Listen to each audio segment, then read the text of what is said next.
অনেকে প্রশ্ন জিজ্ঞাসা করে থাকেন, আমি যারা ঘাস কেন লাগাবো? পাকচমও তো আছে যারার মধ্যে। হ্যাঁ, ঠিক আছে, আপনাদের কথা।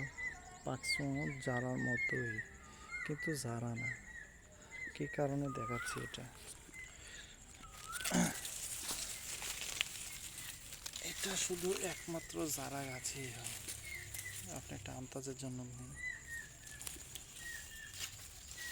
বুঝতে পারছেন? এটা কোনো পার্টিকুলারলি একটা না, সবগুলোই মাসাল্লাহ দিলে এরকম,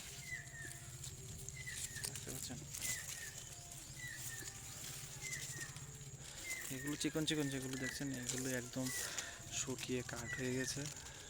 এগুলো এখন লাগানো যাবে। অলরেডি দেখুন সবগুলোতে চারা গজে গেছে চারা লাগানোর জন্য। এগুলো এখন কচি, একদম একদম কচি, নিমিশেই ভেঙে যাবে। এই জন্যেই চারা লাগাবেন।